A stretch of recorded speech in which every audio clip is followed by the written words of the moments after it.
Hello बच्चों, कैसे हो? First class. चलिए, P100 फिजिक्स, मैं एसडीपी सर। लास्ट लेक्चर में हम लोग क्या देखे थे?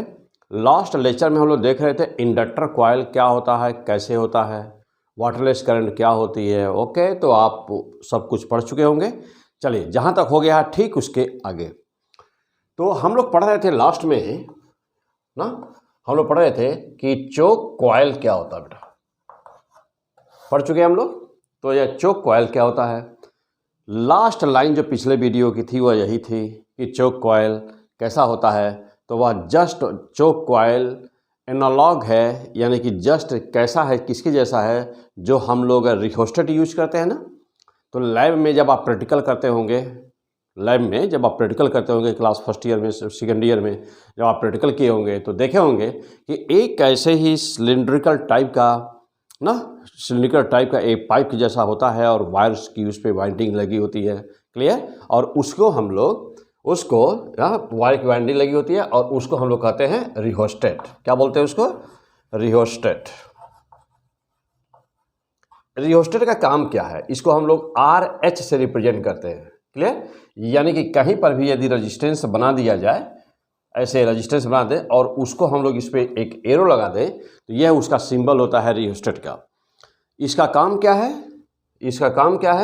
इट कंट्रोल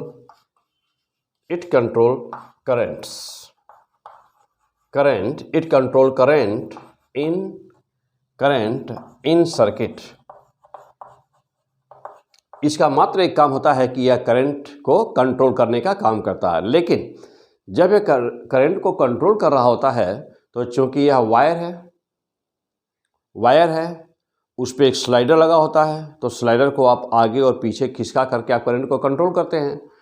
तो जो भी करंट है उसमें, जैसे मान लीजिए रेजिस्टेंस, हमको करंट को कम करना तो रेजिस्टेंस को बढ़ा देंगे, करंट को ज़्यादा करना तो रेजिस्टेंस को कम कर देंगे। ओके, चलिए, इस प्रोसेस में होता क्या है? इस प्रोसेस में यस कि देयर और लॉस ऑफ एनर्जी मीन्स कि इस प्रोसेस में एनर्जी लॉस होती है। ओके, तो इस प्रोसेस में एनर्जी का लॉस हो रहा होता है। कौन सा लॉस होता है? किस इक्वेशन के थ्रू लॉस हो रहा होता है? तो H इक्वल टू जानते हैं, joule heating effect, H equal to I square RT, joule heating effect, energy का लॉस होता है। यानी कि जब आप रिहोस्टेट के यूज करते हैं तो एनर्जी का लॉस होता है। हम लोगों ने देखा चोक कॉइल क्या है। तो choke coil is a simple inductor coil. क्या है यह चोक कॉइल? तो it is a simple inductor coil. यह क्या है? इंडक्टर कॉइल है ना। ये एक इंडक्टर कॉइल है और यह भी किस काम में आता है? तो जो रिहोस्टेट काम करता है वही काम ये चोक कॉइल करता है ना। तो जो काम ये करता है वही काम ये भी करता है। तो it is a simple inductor coil.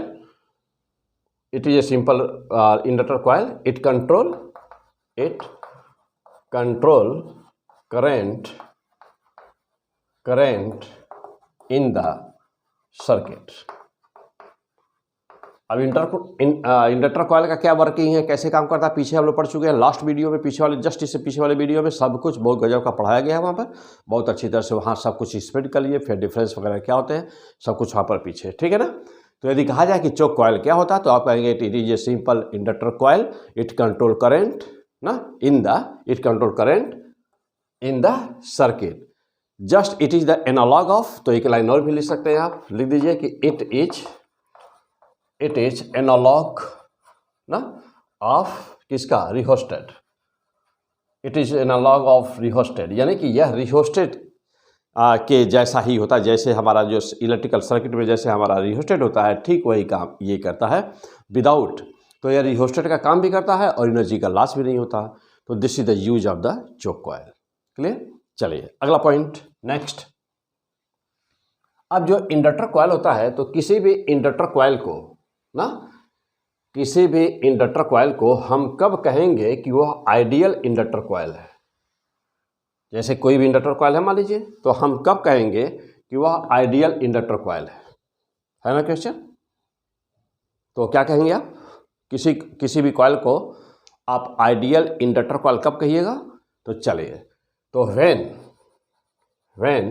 Resistance means कि ohmic resistance, when resistance R okay of A coil is negligible,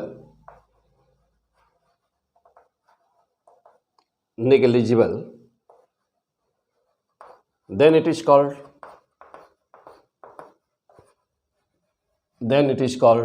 ideal, तो क्या कहलाता हुआ? Ideal coil, ideal inductor coil.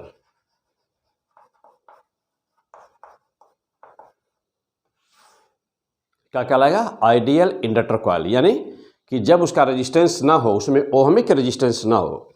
ये आर क्या है? Ohmic resistance. आर क्या है? ओहमिक रेजिस्टेंस ना हो। तो यदि ओहमिक रेजिस्टेंस ना हो तो वह ऐसा कॉइल क्या कहलाएगा? प्योर मीन्स कि आइडियल इंडक्टर कॉइल कहलाएगा। जानते हैं कि जो काम रेजिस्टेंस का होता है वही काम हम लोग पीछे पढ़ा चुके हैं, पीछे सब कुछ गजब का पढ़ चुके हैं सब कुछ। तो जो काम रेजिस्टेंस करता है डीसी सर्किट में, वही काम एसी सर्किट में कौन करता है? रिएक्टेंस। और रिएक्टेंस कितने टाइप होते हैं? 2 टाइप के। Number 1 inductive reactance, number 2 capacitive reactance. तो हम लोग पढ़ चुके हैं कौन सा? इंडक्टिव रिएक्टेंस क्या होता है। तो क्या पढ़े थे आप वहाँ पर? हाँ बोलिए, जल्दी बोलिए, क्या पढ़े हैं पीछे? Inductive reactance. इंडक्टिव रिएक्टेंस कितना था? इंडक्टिव रिएक्टेंस कितना आया था? XL इक्वल टू क्या था? Omega L। ओमेगा क्या है? Angular velocity of the rotation. XL equal to omega 2 pi FL। 2 pi FL इन जो AC है, ओमेगा जो है ना, वह ओमेगा क्या है? तो लिख दीजिए angular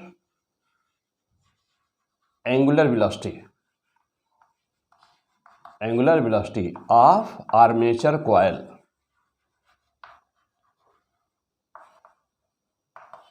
angular velocity of the armature coil. और F क्या है यहाँ पर? F क्या है? देखिए F बराबर फ्रीक्वेंसी ऑफ AC।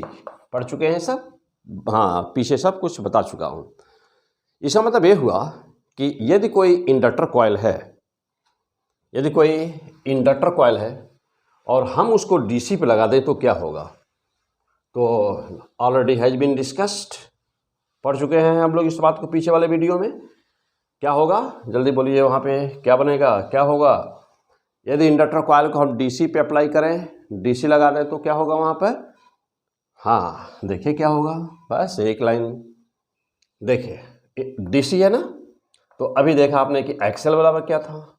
XL बराबर 2 पाई FL है ना। DC के लिए, फॉर DC के लिए क्या था? F का मान 0। DC में फ्रीक्वेंसी होती नहीं क्योंकि उसकी वैल्यू कांस्टेंट होती है। तो जब उसकी वैल्यू कांस्टेंट होती है तो XL बराबर क्या हो गया? 0 हो गया। DC के लिए 0 हो गया। और यदि हम AC की बात करें, फॉर AC के लिए क्या है? देखिए AC के लिए XL equal to 2 pi FL, XL equal to 2 pi FL।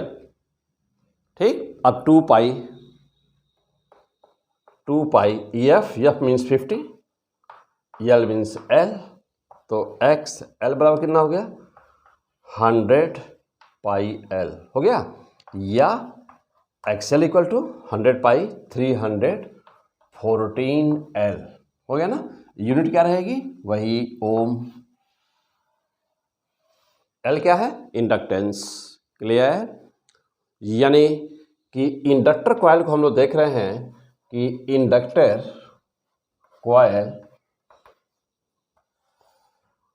Coil DC पर कैसे काम करता है और AC पर कैसे काम करता है। DC और AC। क्लियर है सब कुछ? फर्स्ट क्लास, पीछे सब तैयार हो गया होगा आपका? क्लियर? चलिए यहाँ पे कुछ और बातें। अब जैसे ये एक्सेल है, मैं ये कहूँ कि ससेप्टेंस क्या होता है? यस, तो S बराबर होता है 1/x ना, 1/x। अब 1/x, अब यहाँ पे L लगा दूँ, L लगा दीजिए। कैसा? Inductive susceptance. तो लिखिए, नाम लिखिए इसका। अब देखिए अब ये कितना हो जाएगा? 1/XL, formula 1/XL। चलिए ऐसे 1/ωL या क्या 1/2πfL, क्या बोलेंगे इसको? क्या है यह? ससेप्टेंस।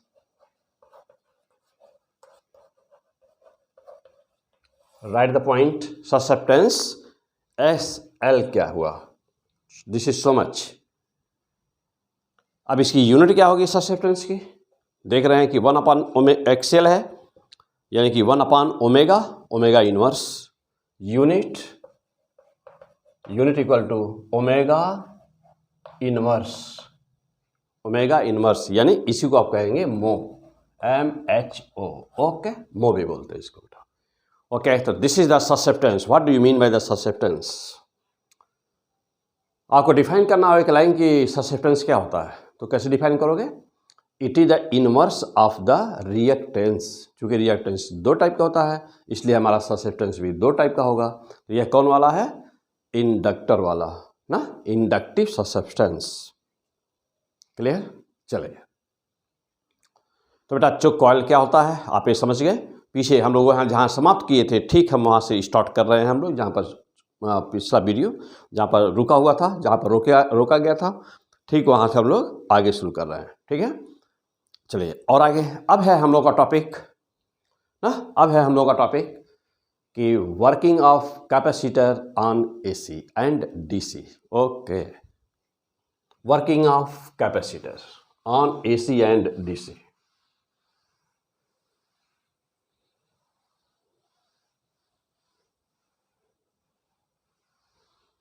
Working of capacitor. चलिए, कैपेसिटर, जैसे मान लीजिए कि कैपेसिटर है, ये एक कैपेसिटर है, कोई कैपेसिटेंस इसका C है। पहला प्लेट कैपेसिटर जानते हैं, C/0A/d। ओके, हम यहाँ पर इसको चार्ज कर रहे हैं। चार्ज करने के लिए एक बैटरी लगी, एक सेल लगा दिया जाए, एक सेल लगा दिया, ये R चार्ज कर रहे हैं इस कैपेसिटर को। तो चार्ज करेंगे तो देखिए प्लस टर्मिनल, ये प्लस टर्मिनल, ये माइनस टर्मिनल। प्लस टर्मिनल का काम क्या होता है? मेटल है ना, तो चार्जिंग में क्या हो रहा होता है? एक्चुअली चार्जिंग में क्या हो रहा होता है? यू नो वेल, चार्जिंग में क्या होता है? बोलिए जल्दी।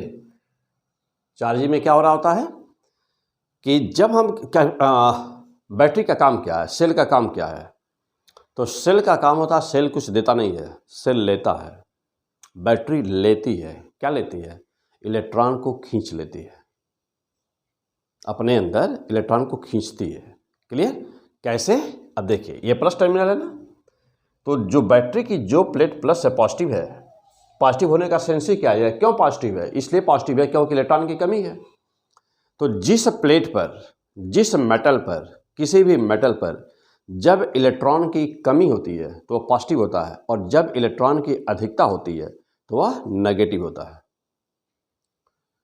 ओके, चलिए, किसी भी मेटल के सरफेस पर जहां इलेक्ट्रॉन ज़्यादा होगा तो उसमें यदि ज़्यादा होगा, एक्सेस होगा, तो नेगेटिव चार्ज होगा, और यदि पॉजिटिव होगा, पॉजिटिव चार्ज है, इसका मतलब कि वह डिफिशियंसी है, deficiency of the electron, so is the positive charge. तो since this plate is the positively charge, positive, और जब पॉजिटिव है और आपने वायर से कनेक्ट किया है, ये कैपेसिटर है, अभी चार्ज वगैरह नहीं है इस पर। हम अभी DC कैपेसिटर का बिहेवियर हम देखने जा रहे हैं, DC पर पहले देखेंगे। तो हम पहले देखने जा रहे हैं हम लोग कि behaviour of the capacitor on the DC, और फिर देखने जाएंगे इसके बाद AC। तो पहले हम DC पे समझते हैं कि होता क्या है एक्चुअली। तो माइंड हियर, तो दिस इज द पॉजिटिव, ये है मेटल, मेटल की प्लेट है यह। मेटल का प्लेट, मेटल आप किसको कहते हैं? मेटल वो होते हैं जिनमें फ्री इलेक्ट्रॉन्स की संख्या एक्सेस होती है, यानी कि जिसमें फ्री इलेक्ट्रॉन्स की संख्या ना ट्रिमेंडस अमाउंट में मौजूद होती है, उसको हम लोग क्या बोलते हैं? उसको मेटल बोलते हैं, यानी कि उसको कंडक्टर बोलते हैं। जो दो बैंड होते हैं, कौन से? कंडक्शन बैंड और बैलेंस बैंड। कंडक्शन बैंड और बैलेंस बैंड, ये आप दूसरे वीडियो में पढ़ेंगे। तो कंडक्शन बैंड और बैलेंस बैंड, तो मेटल में यानी कि कंडक्टर में, कीप इन माइंड, आपके एग्जाम में पूछा जा चुका है क्वेश्चन। तो कंडक्टर बैंड और बैलेंस बैंड दोनों एक दूसरे को ओवरलैप करते हैं। तो जहाँ पर आप ऐसे डिफाइन कर सकते हैं, मेटल को आप ऐसे डिफाइन कर सकते हैं कि मेटल सब्सटेंस का यानी कि जो कंडक्टर है वह किसी सब्सटेंस का वो फॉर्म होता है जिसमें कंडक्शन बैंड और वैलेंस बैंड दोनों एक दूसरे को ओवरलैप करते हैं। मीन्स ओवरलैप मीन्स क्या, ये सब दूसरे वीडियो में ये ज़बरदस्त तरीके से वहाँ पर बताया जाएगा। इलेक्ट्रॉनिक्स वगैरह में पढ़ेंगे आप, सेमीकंडक्टर जहाँ पर आएगा। लेकिन यहाँ पर थोड़ा सा सिंपल सा ना थोड़ा सा आइडिया उसे दे रहा हूँ। तो ओवरलैपिंग का क्या मतलब होता है? ओवरलैपिंग का मतलब क्या होता है? ओवरलैपिंग का मतलब ये है कि उनके बीच में कोई गैप नहीं होता। मीन्स कि free electrons are always yes available to conduct the current, always available to conduct the current। तो उनको कहते हैं, क्या कहते हैं उनको कहते हैं हम लोग क्या? फ्री इलेक्ट्रॉन्स, यानी कि और जिसमें चीज़ होती है तो फ्री इलेक्ट्रॉन्स कंडक्ट करते हैं। तो जिसमें चीज़ें होती है उसको कहते हैं मेटल। क्या बोलते हैं उसको? मेटल, यानी कि कंडक्टर बोलते हैं उसको। जिसमें संख्या जितना ज़्यादा होगी, वो जिसमें फ्री इलेक्ट्रॉन्स की संख्या जितना ही ज़्यादा होगी तो वह उतना ही अच्छा कंडक्टर कहलाएगा। अब सबसे ज़्यादा संख्या किस में होती है? सिल्वर। तो सिल्वर में कितनी होती है? 10⁻28 के ऑर्डर की होती है। उसके बाद किस में होती है? कॉपर में होती है। क्लियर? तो उनको हम द बेस्ट, यानी फ्री इलेक्ट्रॉन्स की संख्या जिसमें ज़्यादा होगी तो उसको हम लोग क्या बोलेंगे? उसको उतना ही अच्छा कंडक्टर बोला जाएगा। क्लियर है यहाँ तक? चलिए, अब यहाँ पे तो वही बात है कि चूँकि यदि मेटल यानी कि कंडक्टर क्या होता है, तो जिसमें फ्री इलेक्ट्रॉन्स की संख्या ट्रिमेंडस अमाउंट में अवेलेबल होती है, पर्याप्त होती है, उसके कंडक्शन बैंड बैलेंस बैंड में कोई भी गैपिंग नहीं होती, यानी कि वहाँ ओवरलैपिंग होती है दोनों बैंड के बीच में, उसे हम कंडक्टर कहते हैं। तो कंडक्टर है चूँकि यह, तो यहाँ पर फ्री इलेक्ट्रॉन्स की संख्या पर्याप्त होगी। जो ही पॉजिटिव टर्मिनल से आप जोड़ेंगे तो तुरंत इलेक्ट्रॉन का मूवमेंट शुरू हो जाएगा। देखिए, तुरंत इलेक्ट्रॉन का मूवमेंट शुरू हो जाएगा, तुरंत इलेक्ट्रॉन मूव करना शुरू कर देगा। और ये कहाँ पर शुरू करेगा मूव करना? किधर शुरू करेगा?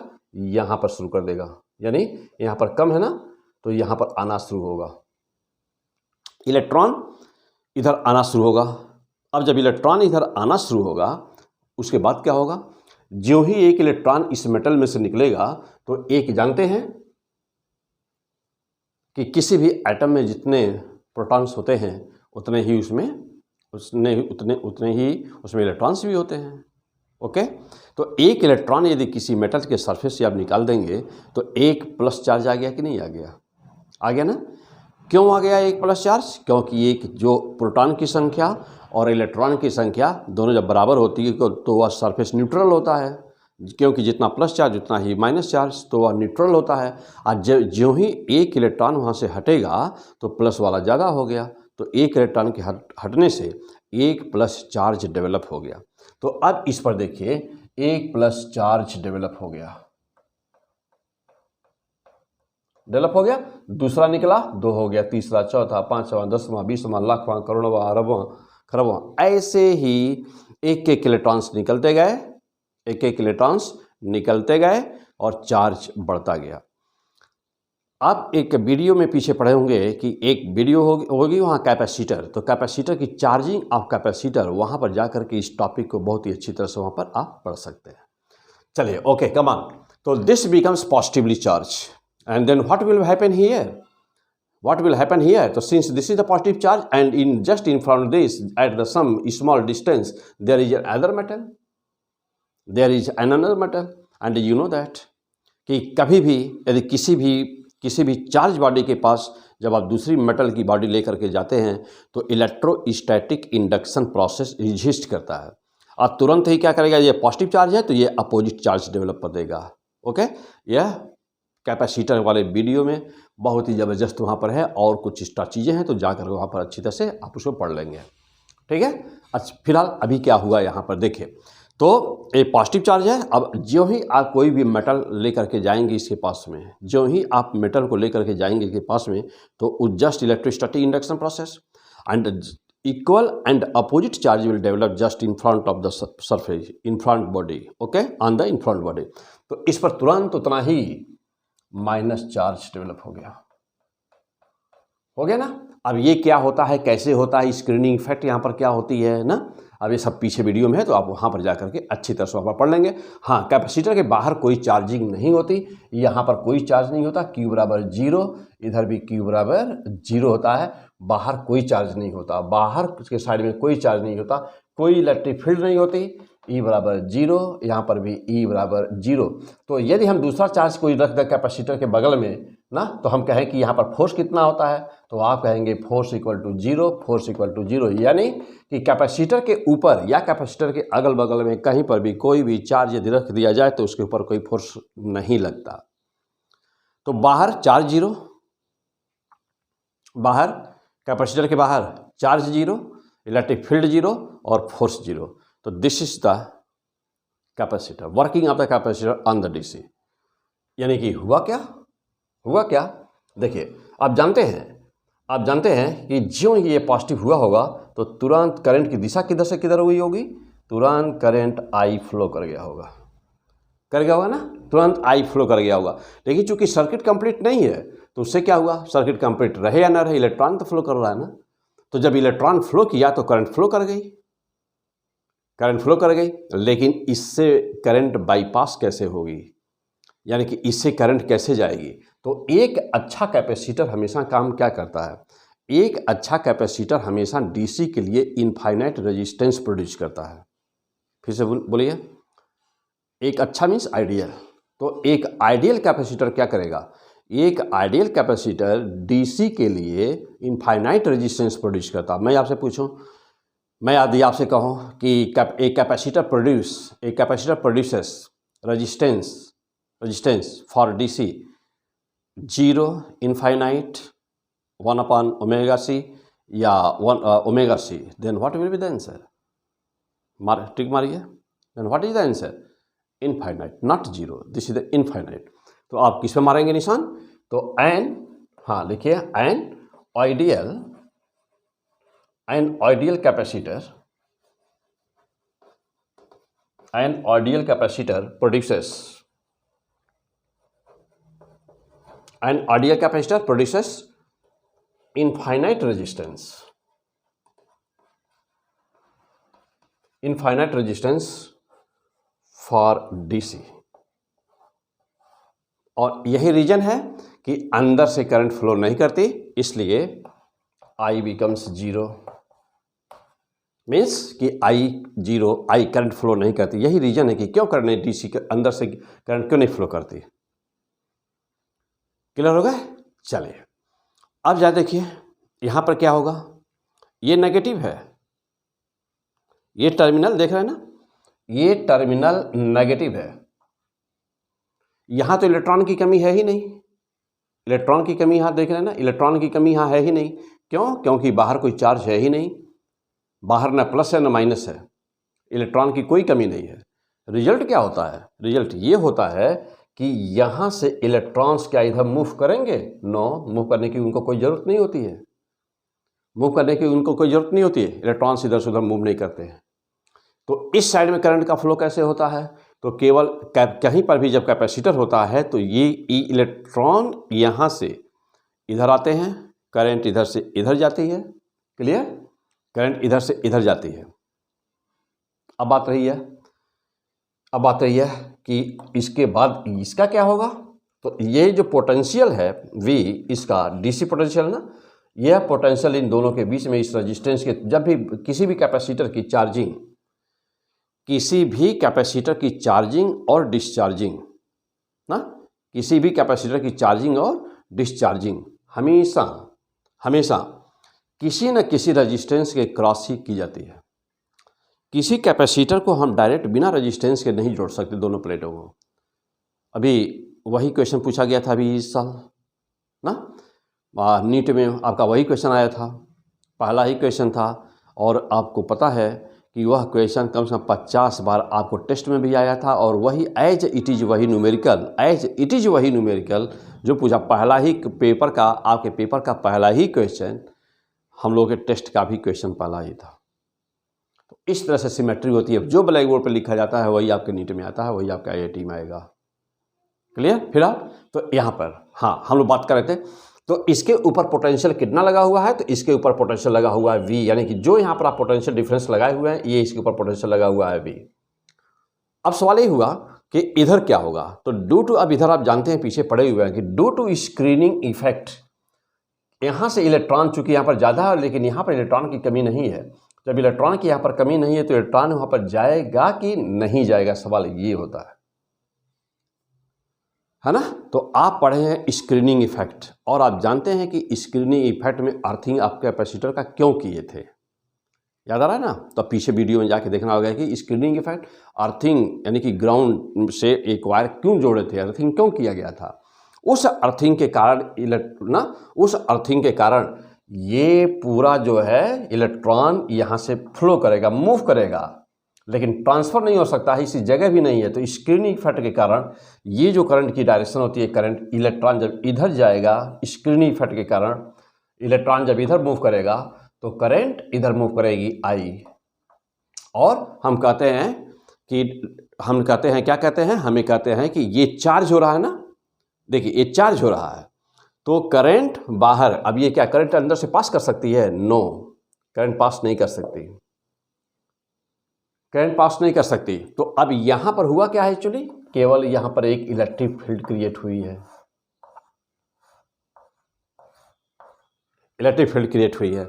और ये जैसे जैसे, ध्यान दीजिएगा, जैसे जैसे, क्लियर, ओके। अब ये स्क्रीनिंग का, हाँ अब ये बात और कि यहाँ पर स्पेस तो है नहीं, इलेक्ट्रॉन की जगह तो है नहीं, तो यह इलेक्ट्रॉन यहाँ से जाएगा नहीं, केवल स्क्रीनिंग इफेक्ट ना, केवल स्क्रीनिंग इफेक्ट के कारण लगेगा कि यहाँ करंट हम इसमें फ्लो कर रही है, लगेगा करंट फ्लो कर रही है, लेकिन रियल में करंट फ्लो नहीं करेगी, ये ध्यान रहे। इसलिए मैं यहाँ पर करंट की दिशा नहीं बना रहा। अब ये बात रही, जब इलेक्ट्रॉन को खींचेगा, तो जब इलेक्ट्रॉन को खींचेगा तो करंट, क्षणिक करंट बही, यानी कि इसको भी हटाया जा सकता है, कोई लिखने की जरूरत नहीं है। क्लियर हो गए? हाँ, अब इसमें क्या हो रहा होगा, तो इसमें तो करंट बह ही रही है, देखिए इसमें तो करंट बह ही रही है, यानी कि यहाँ ये इसमें केवल करंट बह रही है और इसमें करंट बह रही है। और देखिए यह इतना पोटेंशियल डिफरेंस V बराबर IR जो प्रोड्यूस हुआ, यही पोटेंशियल डिफरेंस इस पे हुआ है दोनों बिंदुओं के बीच में, और यही पोटेंशियल जो यहाँ पर है वही इसके ऊपर है, और यह एक इलेक्ट्रिक फील्ड अंदर क्रिएट हो गई है। क्लियर? ओके, तो this is the working of the capacitor. पीछे और भी सब कुछ डिटेल में दिया हुआ है, वहाँ पर आप देखेंगे। अब यही चीज, लेकिन हम लोग को तो देखना है DC, नहीं हम लोग को देखना तो AC। DC हो क्या रहा था, हमने इसको डिस्कस किया। अब हम लोग चलते हैं अपना मेन पॉइंट जो है AC पर। तो behaviour of capacitor on, behaviour of capacitor किस पर? On AC। चलिए,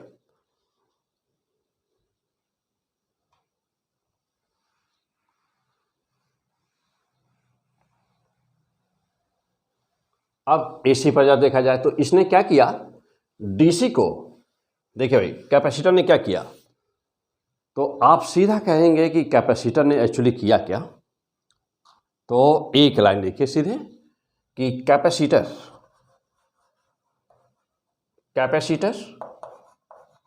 ब्लॉक, कैपेसिटर ब्लॉक DC यानी कि हाँ कैपेसिटर ब्लॉक DC यानी direct current, DC means direct current.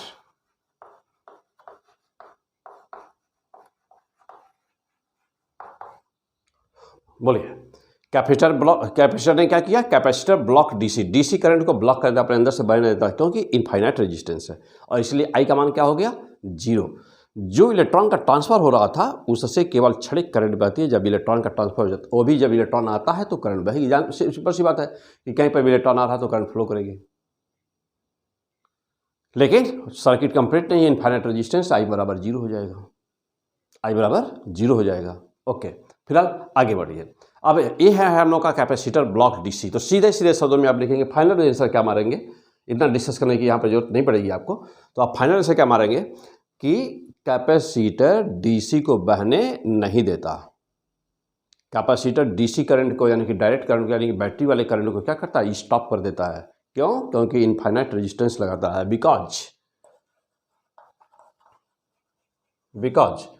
Because okay, capacitor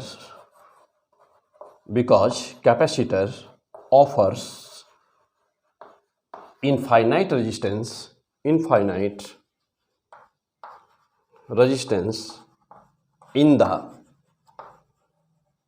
the way of direct current। Direct current के रास्ते में कैपेसिटर इनफाइनाइट रेजिस्टेंस लगाता है। ध्यान दीजिएगा, इनफाइनाइट रेजिस्टेंस लगाता है। तो इसलिए आई का मान कैपेसिटर से हो करके, ये तो बाहर से कैपेसिटर के बाहर की बात है कि जहाँ पर क्षणिक करंट हमको मिलती है।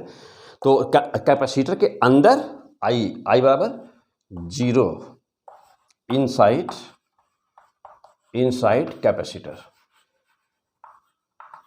कैपेसिटर के अंदर कोई करंट फ्लो नहीं करती, डीसी करंट फ्लो नहीं करती। अब सवाल हुआ कि तब एसी में क्या होता है। आइए अब हम देखने जाते हैं behaviour of capacitor on AC. Behaviour of capacitor on AC.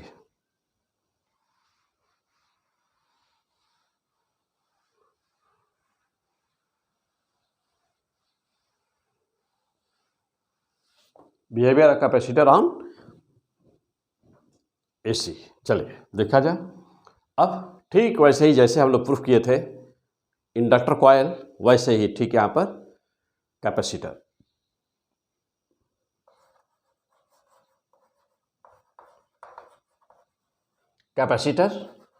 On AC.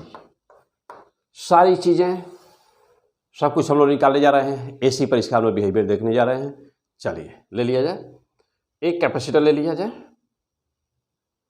Suppose करिए कि एक कैपेसिटर है, एसी अप्लाई किया गया है, एक एसी अप्लाई किया हम लोगों ने। AC V equal to V0 sin omega T, this is the potential, AC potential apply किया।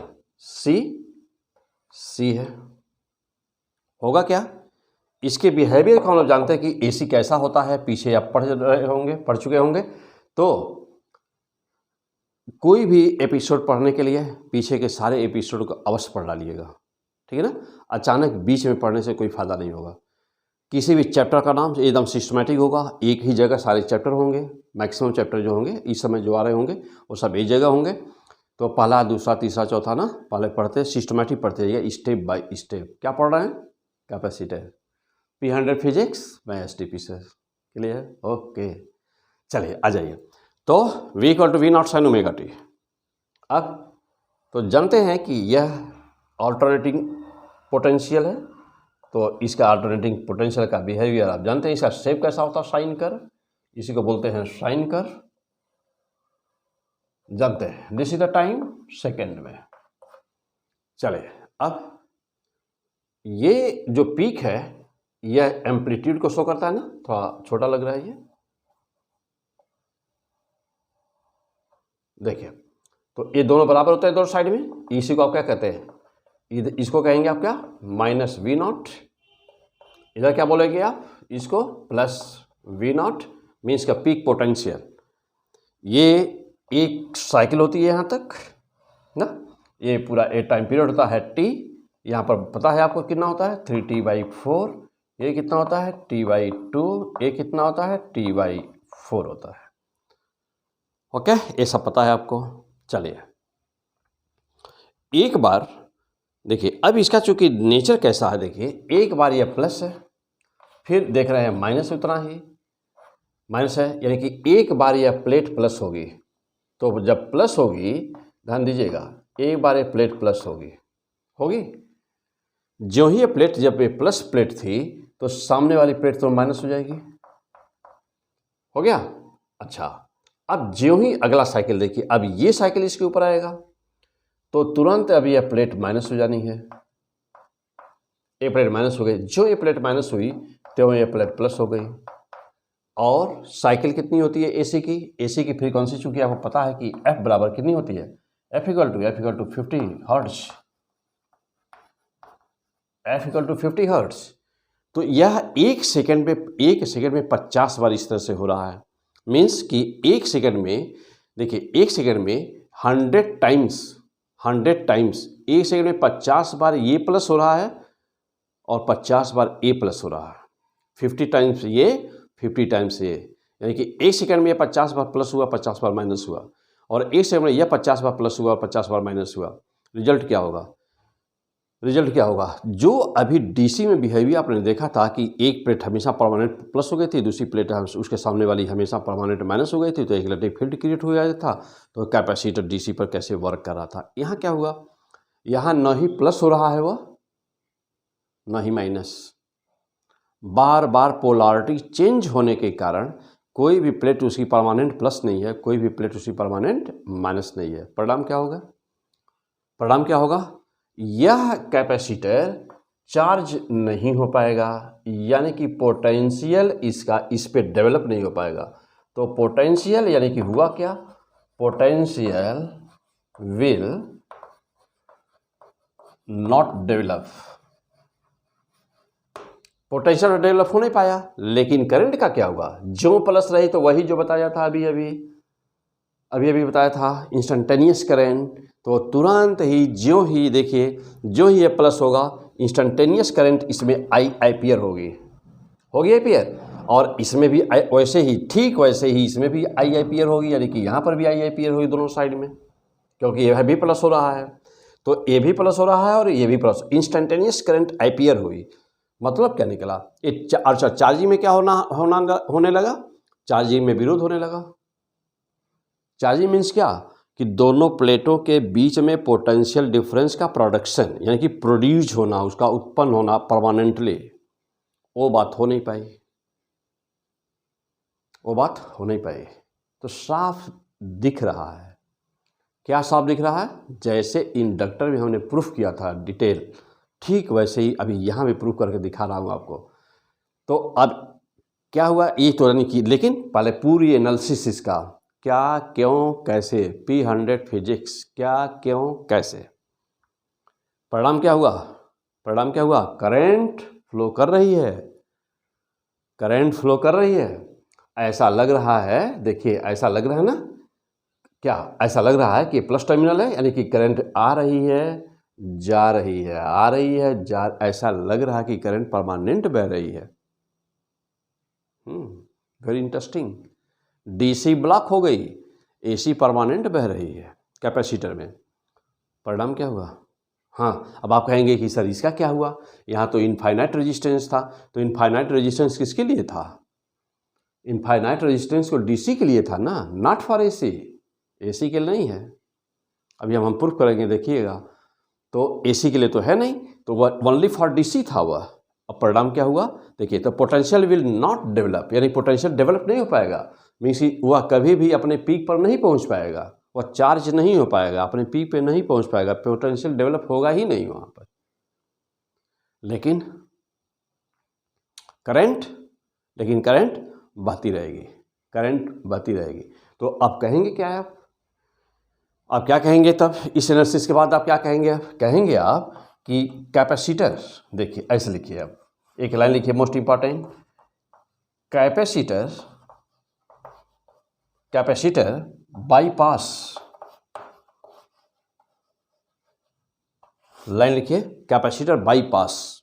तो capacitor bypass AC, capacitor bypass AC. जैसे नहीं कहा जाता कि बाईपास सर्जरी कराया गया है, बाईपास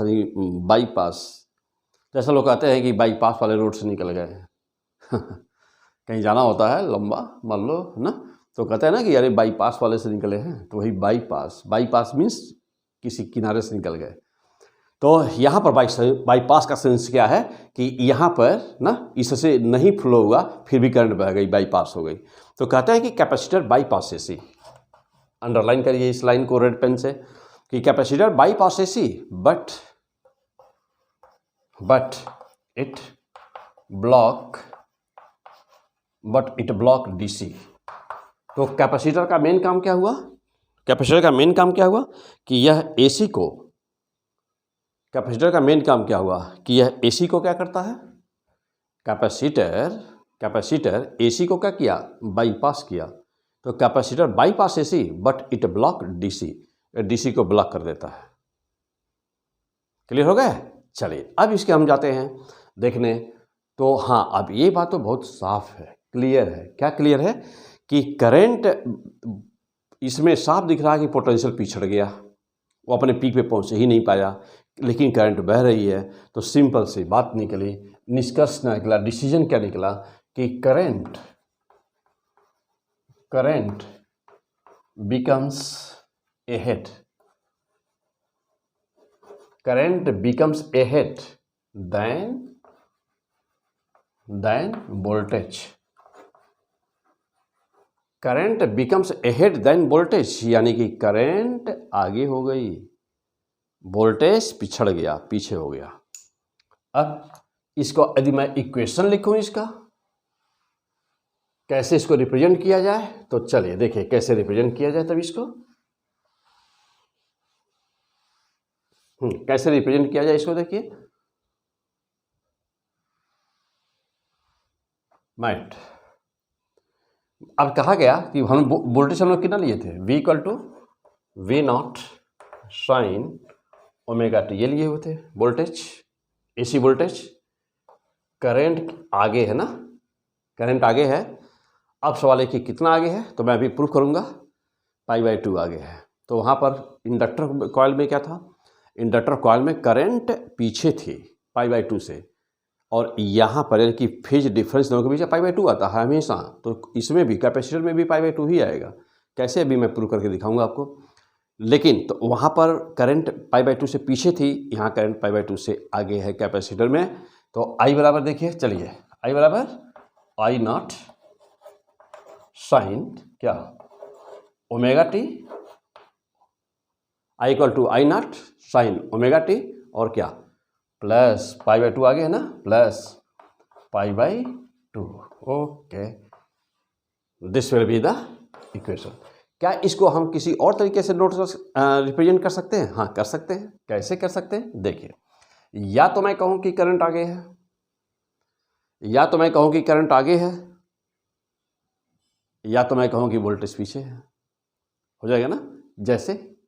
जैसे अब देखिए, लेट यदि हम करंट को हम लोग ऐसे कहें, या तो यदि हम करंट को let current I equal to I0 sine omega t, let I equal to I0 sine omega t. यदि करंट को हम लोग इस तरह से रिप्रेजेंट करें तो वोल्टेज क्या होगा?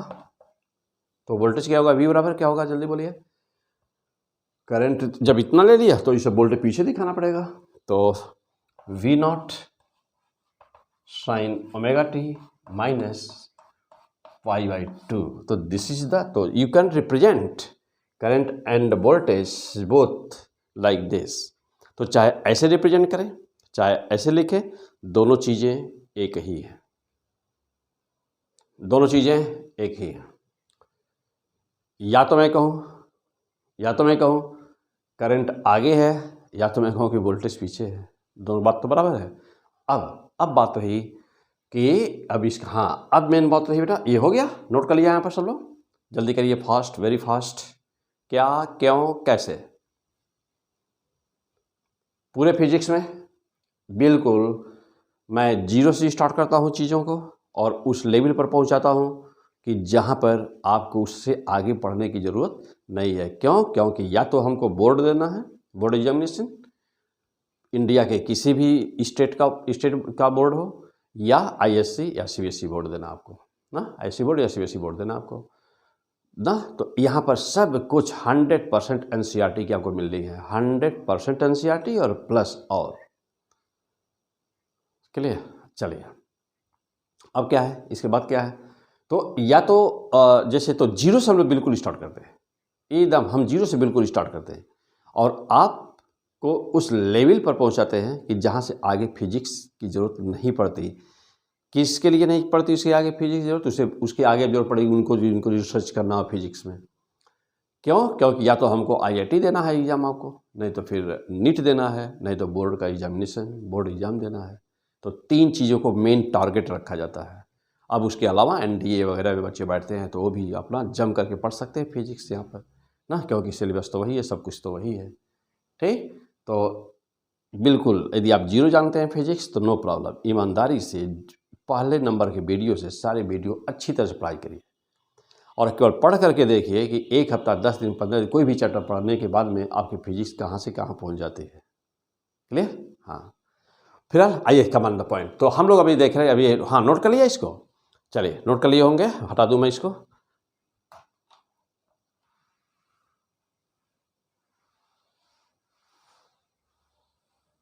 हाँ, अब हम लोग इसके ये आया कहाँ से, अब हम लोग ये देखने जा रहे हैं कि ये आया कहाँ से। ओके, तो हम लोग का टॉपिक है जैसे हम लोग इंडक्टर कॉइल में किए थे, जैसे इंडक्टर में हम लोग प्रूफ किए थे, तो ठीक अब यहाँ पे थोड़ा सा देखा जाए कि ये आया कहाँ से। ठीक, फिर वैसे ही वही डायग्राम में एक बार जरा सा फिर से बना दीजिए। ये कैपेसिटर है, या AC, इस समय AC की बात हो रही है तो हम लोग AC लगाए हुए हैं इस पर।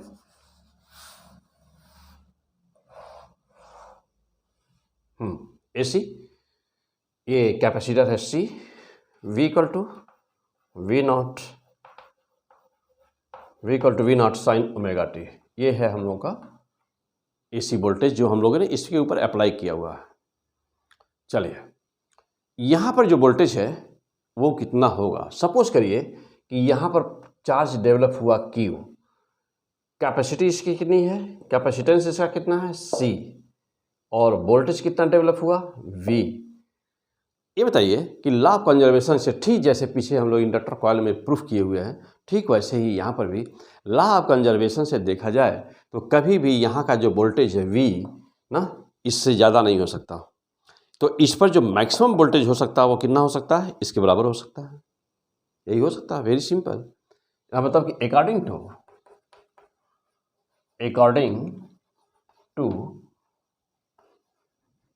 लॉ ऑफ कंजर्वेशन,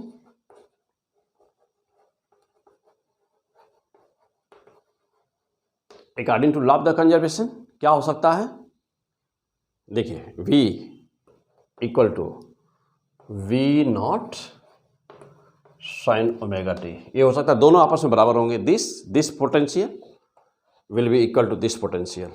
परिणाम क्या होगा, V बराबर जानते हैं कि Q/C होता है, C कैपेसिटेंस है, Q चार्ज है, तो Q/C equal to V naught sine omega t ले सकते हैं, नो प्रॉब्लम। अब देखिए ना, C को उधर भेज दिया जाए तो Q इक्वल टू क्या हुआ, वी नॉट C और क्या हो जाएगा साइन ओमेगा टी ले सकते हैं, नो प्रॉब्लम। चलिए अब आपको पता है, आप जानते हैं कि I बराबर क्या होता है, dQ/dt होता है। I बराबर dQ/dt होता है, डिफ्रेंशिएट कर दिया जाए इसको, I की वैल्यू निकाली हम लोगों को, तो I बराबर कितना होगा d/dt, Q का मान रख दिया जाए V naught C sine omega t रख दिया। चलिए अब इसको और सॉल्व कर दीजिए, वी नॉट C को बाहर ले लीजिए, तो I बराबर कितना हुआ वी नॉट C बाहर लीजिए, और क्या हुआ वी नॉट C कांस्टेंट बाहर ले लिया, d/dt किसका करना हमको, साइन ओमेगा टी का। यहाँ तक पहुँचिए, जल्दी फास्ट नोट करिए, हो गया। ये डायग्राम बन गया होगा, हटा दें इसको। आइए तो इस डायग्राम को मैं हटाता हूँ, देखिए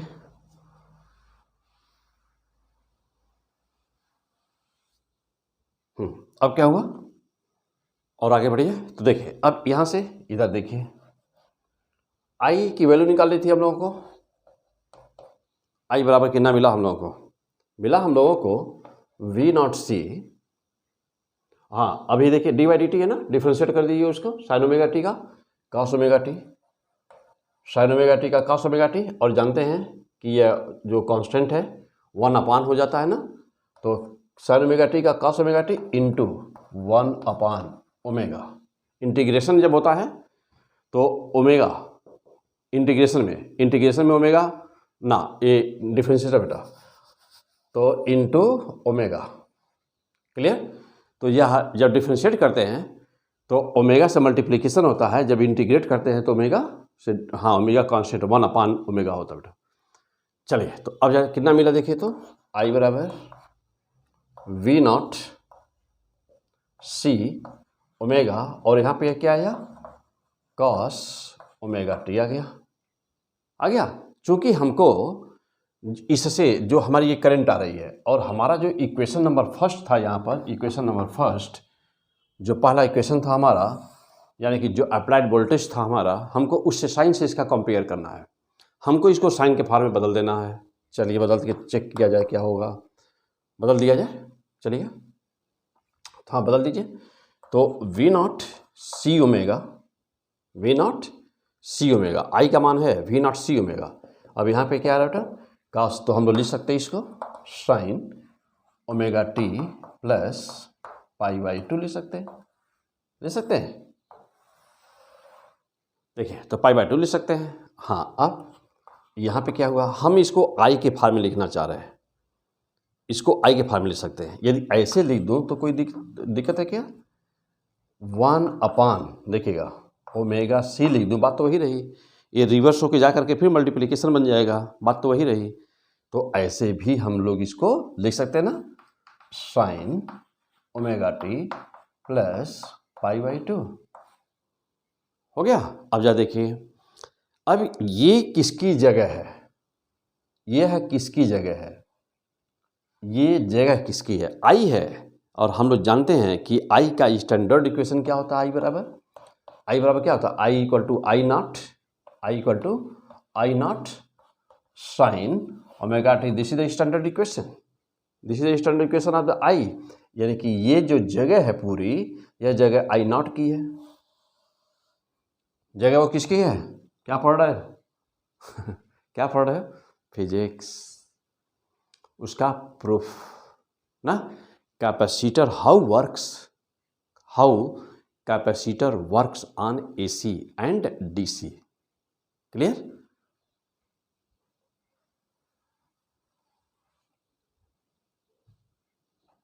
हाँ, तो चलिए बेटा, तो ये किसकी जगह है? ये जगह है रेजिस्टेंस की। ये पूरी जगह किसकी है? आई नॉट की। यानी क्या आई नॉट बराबर क्या होगा? आई नॉट बराबर क्या होगा बेटा? वी नॉट अपान, अब इसको यदि हम रेजिस्टेंस कह दें ना, लेकिन जानते हो कि रेजिस्टेंस हम लोग किसके लिए बोलते हैं? मेटल के लिए, कंडक्टर के लिए। और यहाँ पर तो अल्टरनेटिंग सर्किट के 3 एलिमेंट होते हैं। Number 1 resistance, number 2 inductor coil, number 3 capacitor होते हैं। Most important chapter LCR circuit, most important, बहुत अच्छी तरह से समझिएगा सब कुछ। ओके, तो चलो बेटा, यहाँ पे देखो, तो ये जगह तो है रेजिस्टेंस की, तभी ना आएगा। अरे V/R होता तो I बन जाता, और I बनना ही है इसको, V/R। लेकिन अब क्या कहते हो? कैपेसिटर में उसको रेजिस्टेंस तो कहोगे नहीं, नाम हम लोग बदलते हैं, उसी को कहते हो रिएक्टेंस। लेकिन कैसा रिएक्टेंस? कैपेसिटिव। तो रिएक्टेंस 2 टाइप के होते हैं, यानी कि क्या आया यहाँ पर? देखिए V0 अपान क्या लिख दूँ? XC हो बेटा, XC, और यह जो बगल में है तो ऐसे ही रहना है, साइन ओमेगा टी प्लस π/2 हो गया। अब जा देखिए, अब V0/XC यानी कि V/R होता तो क्या होता? V/R होता तो I बोलते ना। अब V0 यहाँ क्यों लगा हुआ? क्योंकि पीक वैल्यू है वोल्टेज की, तो V0 लगा हुआ, तो ये क्या बन गया? I0, यानी कि I बराबर I naught sine omega T plus pi by 2, this is the fantastic equation, this is the fantastic equation. तो फाइनली आपने क्या पाया, इस प्रूफ के बाद आपको क्या मिला, वह इस प्रूफ के बाद में हम लोगों को वही मिला, इस प्रूफ के बाद हम लोगों को वही मिला जो हम लोग डायरेक्ट पहले लिखे हुए थे कि हाँ इसका वोल्टेज इतना होता है और करंट इतनी होती है। तो फाइनली क्या पाए, देखिए यहाँ पर I इक्वल टू क्या मिला आपको, I means I C equal to क्या मिला, आई नॉट और क्या sine omega T plus pi by 2 मिला। अच्छा, और VC कितना था, VC कितना लगाए थे, V naught sine omega T. Yes, this is the final answer. Apply किया गया था कैपेसिटर पे इतना, करंट मिला इतना। अब इसका फेजर डायग्राम एंड इसका साइन कर्व कैसा होगा, तो note fast, very fast, what is the process of the solving this.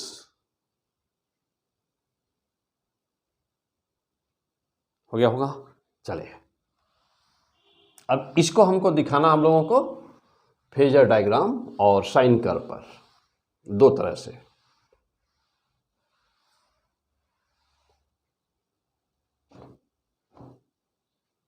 Phasor diagram और sine curve,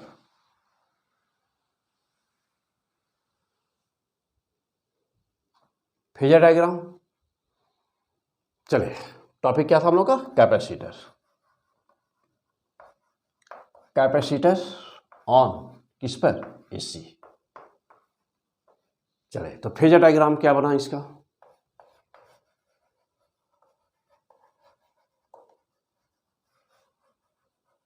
phasor diagram, okay, phasor diagram क्या बना, चलिए देखा जाए। है बेटा, क्या बना इसका, चलिए तो देखा जाए फेजर डायग्राम क्या बना। आइए, ये टाइम टी, जो वोल्टेज अप्लाइड हमारा है हमने ले लिया V इक्वल टू, सपोज करिए कि V हमारा यहाँ पर है, कहाँ पर, V equal to V naught sine omega t. ये जगह किसकी है, ये हमने लिया है फाई। क्यों लिया फाई, सपोज करिए कि टी बराबर मैं 0 कहूँगा तो ये लाइन यहाँ आ जाएगी, टी बराबर 0 पर ये लाइन यहाँ पर होगी। तो चूँकि टी बराबर 0 नहीं ले रहा हूँ, मान लीजिए ये समय यहाँ से यहाँ तक का टी है तो ओमेगा टी बन जाएगा, और यदि मैं टी बराबर 0 करूँगा तो ये यहाँ आकर के 0 हो जाएगा। ठीक है, तो आप यहाँ ले सकते हैं। हाँ, कोई ज़रूरी नहीं है यहाँ पर, हम यहाँ भी दिखा सकते हैं। अभी दिखा देता हूँ, दोनों तरह से दिखाता हूँ। देखिए, अब ये V हो सकता है, यहाँ I भी है हम लोगों का ना, इधर भी V भी है और I भी है ना, एंड I भी है।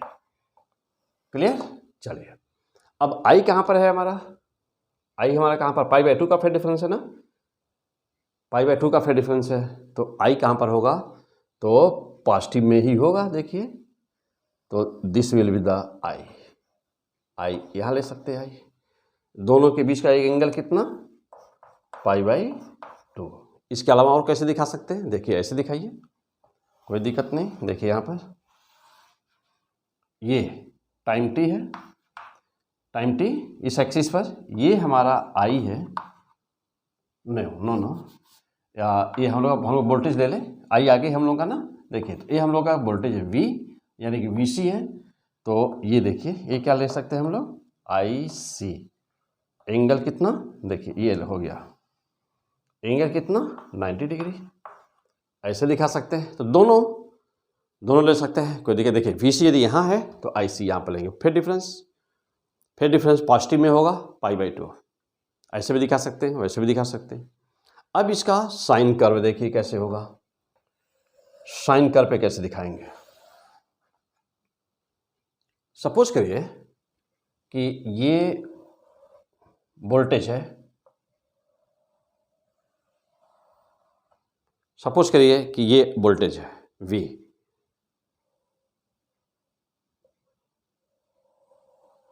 सपोज करिए कि वोल्टेज है V, तो हमको करंट को दिखाना है आगे, है ना, आगे मीन्स देखिए यहाँ पर V भी है और एंड I भी है, हम लोग दोनों ले रहे हैं इस एक्सिस पर। देखिए अब आई कैसे दिखाएंगे आप, वोल्टेज के पीक से आई का पीक कम होना है पक्का, चलिए, और ये मिड पॉइंट है, π/2 का फिर डिफरेंस भी इसकी, जब वोल्टेज मैक्सिमम होगा तो करंट शून्य होगी।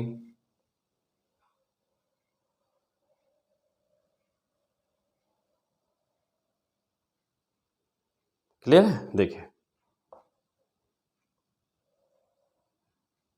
क्लियर, ये है V0, ये क्या है I0, इधर क्या है, देखिए इधर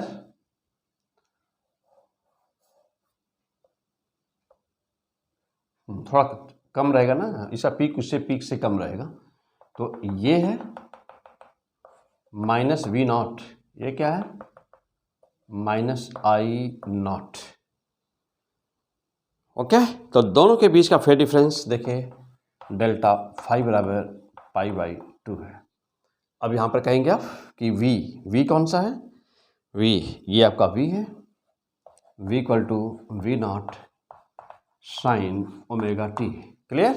अब देखिए और ये कौन सा है, I = I0 sin ωt plus π/2, clear. तो this is the phasor diagram, यानी कैसे हम इसको रिप्रेजेंट करेंगे। तो टॉपिक तैयार हो गया, क्या पढ़ रहे थे, क्या पढ़ रहे हैं, कैपेसिटर।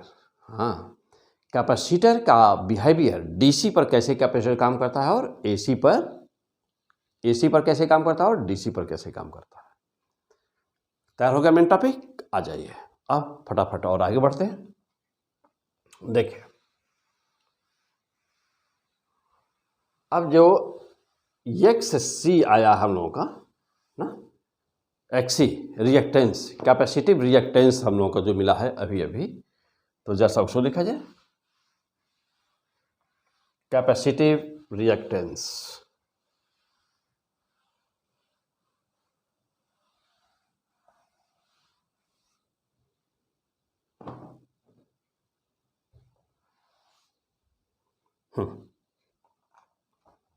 चलिए देखिए कैपेसिटिव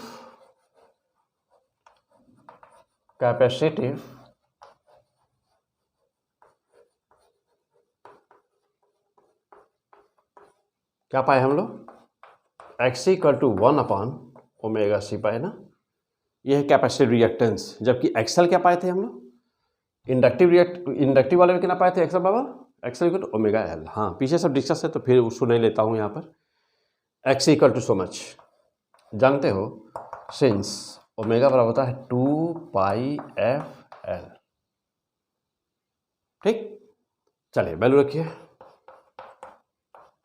1/2π क्या, हाँ ओमेगा बराबर 2πf ना टेल बेटा, हाँ ओमेगा बराबर क्या बेटा 2πf है ना, एफ क्या है फ्रीक्वेंसी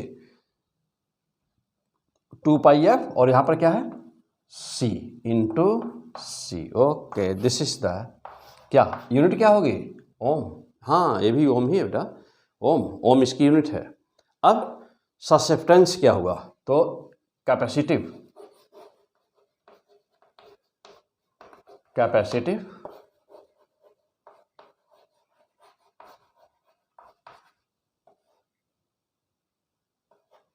कैपेसिटिव ससेप्टेंस क्या हुआ, मीन्स कि C क्या हुआ 1/XC, क्लियर। ध्यान दीजिएगा, यूनिट क्या बनेगी इसकी, ओम इनवर्स, यानी मो, ohm inverse that is the मो। तो ऐसे बराबर कितना हुआ, देयरफॉर C बराबर कितना हुआ था फिर इनवर्स, यानी कि 2πfC ohm inverse, this is the answer. तो क्या देख रहे हैं हम लोग, देख रहे हैं कि behaviour of capacitor on DC and AC। तो इसका रिएक्टेंस क्या होता है, फेजर डायग्राम क्या होता है, ससेप्टेंस क्या होता है, क्लियर हो गया। चलिए और अब तो इस एपिसोड को हम लोग यहीं रोकते हैं। ये एपिसोड यहीं रोकते हैं। तो अब हम लोगों ने देखा क्या कि अकेला R रहेगा तो क्या होगा, अकेला C होगा तो क्या होगा, अकेला R रहेगा तो क्या होगा AC में, AC DC दोनों देख रहे हैं साथ साथ कंपेयर। अकेला L होगा तो क्या होगा AC DC दोनों पर। फिर देखा हम लोगों ने कि अकेला L रहेगा तो क्या होगा AC DC दोनों पर, यानी कि R L C को अकेले अकेले सिंगल सिंगल AC DC दोनों पर देख चुके हैं। इतना तैयार हो गया। R का पूरा बिहेवियर, L का पूरा बिहेवियर, C का पूरा बिहेवियर ज़बरदस्त तरीके से तैयार रखिएगा। क्यों? क्योंकि जस्ट आफ्टर द ब्रेक इसके बाद आने वाला है REL सर्किट नंबर 1 आने वाला, जस्ट अगला episode REL circuit just coming soon, just after 10 minutes. तो नंबर 1 क्या आने वाला है REL circuit, RL circuit. Number 2 क्या होगा RSC सर्किट। नंबर 3 क्या होगा LC सर्किट। नंबर 4 क्या होगा RLC सर्किट सीरीज कनेक्शन। फिर क्या होगा RLC circuit parallel connection. Clear? Waterless current पीछे हम लोग पढ़ चुके हैं सब कुछ। वाटरलेस करंट क्या होती है, तो वह करंट क्या कि जो सर्किट में फ्लो करे लेकिन किसी पावर का लॉस न हो, यानी कि एनर्जी का लॉस न हो, उसे कहते हैं वाटरलेस करंट। और जो इंडक्टर कॉइल है वह इसी सिद्धांत पर काम करता है। यहाँ कैपेसिटर तो फेज डिफरेंस कैपेसिटर के केस में भी π/2 का है, कैपेसिटर के केस में भी π/2 का है।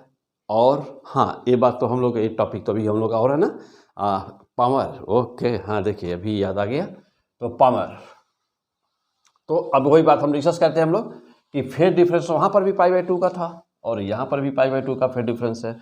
तो वहाँ पर तो पावर लॉस वहाँ पर भी हुआ, तो पावर लॉस वहाँ क्या हुआ 0, तो यहाँ पर भी क्या होना है 0। क्यों? क्योंकि अब लिख दीजिए कि power in AC circuit.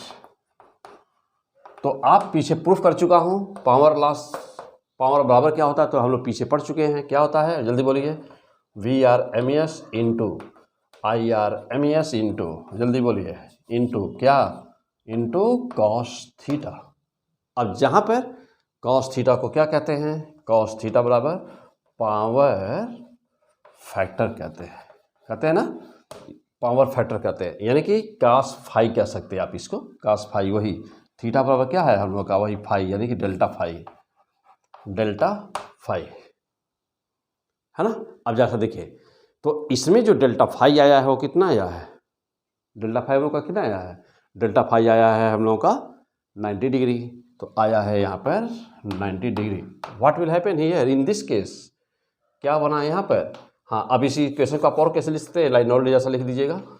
P बराबर VRMS क्या बराबर होता है V0/√2।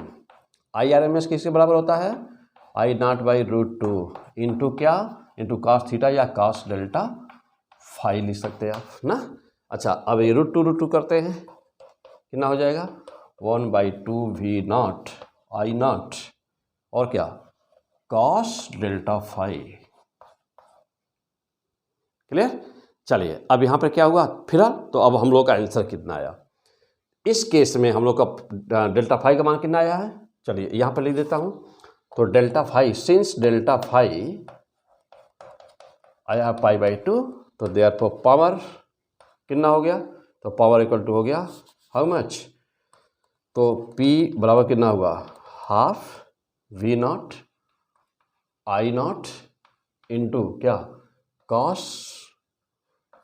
π/2, और cos π/2 का मान 0 होता है, तो इसलिए P बराबर half into V0 into I0 into 0, तो P बराबर 0। अब सवाल ये हुआ कि यह पावर जो लिखा गया P वह है क्या, एवरेज पावर है कि मीन पावर है, ओवर हाफ साइकिल है कि ओवर फुल साइकिल है। तो पीछे वीडियो में भी वहाँ पर भी शायद वहाँ ये टॉपिक नहीं बोला गया था, तो वह क्या है पावर जो फार्मूला आता है। तो कीप इन माइंड, हम आगे प्रूफ करेंगे कैसे, लेकिन यहाँ पर याद रखिएगा कि पावर इन AC सर्किट ना। तो अब यहाँ पर एक शब्द और जोड़ दीजिएगा, क्या जोड़ दीजिए, अब लिख दीजिए हेडिंग में क्या कि average power over full cycle. Average power over full cycle means क्या? मीन्स देखिए ये साइकिल हाफ हुई और ये साइकिल पूरी हुई, तो जब ये फ्लो कर रही थी पावर का लॉस तब भी था, जब ये फ्लो कर रहा था तो पावर का लॉस तब भी था ना। तो इधर भी लॉस इधर भी लॉस, तो टोटल लॉस कितना हुआ इसका एवरेज, तो हम लोग क्या निकाल रहे हैं? Average power. तो इसलिए जब भी यह फार्मूला लिखिएगा तो वहाँ पर बार लगा दीजिएगा। ये बार क्या कह रहा है? मीन पावर लॉस यानी कि एवरेज पावर लॉस। जहाँ भी लिखे हैं पी, पीछे वाले वीडियो में भी ना जहाँ पर भी पी लिखे होंगे बेटा वहाँ पर आप एवरेज पावर लॉस है चूँकि तो पी लिख दीजिएगा, यहाँ पर पी लिख दीजिएगा, यहाँ पर average power loss will be 0 ना, यहाँ पर बार लगा दीजिएगा। तो जो हमने फार्मूला हम लोग कैलकुलेट करते हैं तो वह किस पर होता है? ओवर फुल साइकिल होता है। यानी कि ओवर फुल साइकिल एक साइकिल में power loss, average power loss क्या हुआ? तो एवरेज पावर लॉस यदि सर्किट, फिर से तो यदि सर्किट में अकेला एल है यानी कि केवल इंडक्टर कॉइल है तो एवरेज पावर लॉस उस सर्किट का 0 होगा। यदि अकेला सी केवल है उसमें तब भी पावर लॉस 0 होगा। एक आइडियल कैपेसिटर किसे कहते हैं? जिसका रेजिस्टेंस इनफाइनाइट हो। रेजिस्टेंस इनफाइनाइट हो किस पर इनफाइनाइट हो? डीसी पर। और एसी पर क्या हो? एसी पर इतना हो, यानी कि उसमें ओमिक रेजिस्टेंस ना हो कोई। तो एक आइडियल इंडक्टर कॉइल उसे कहते हैं जिसमें ओमिक रेजिस्टेंस ना हो। तो यहाँ पर क्या होना है? यहाँ पर भी एक आइडियल कैपेसिटर उसे कहते हैं जिसमें ओहमिक रेजिस्टेंस ना हो, यानी यहाँ भी ना हो। और एक आइडियल कैपेसिटर डीसी के लिए वो होगा जिसका जो डीसी पर इनफाइनाइट रेजिस्टेंस शो करेगा। ओके, अच्छा अब यहाँ पर हो गया बेटा। तो average power loss will be 0। तो अकेला एल है तब भी पावर लॉस 0 और अकेला सी है तब भी पावर लॉस 0। फिलहाल तो इस एपिसोड को यहीं रोकते हैं। जस्ट इस coming episode just after the break, इसके बाद हम लोग आते हैं तो फिर यहाँ से स्टार्ट करते हैं हम लोग की RL circuit, RC circuit, LC circuit, oscillation circuit का ऑसिलेटरी सर्किट क्या होती हैं। Okay, best of luck.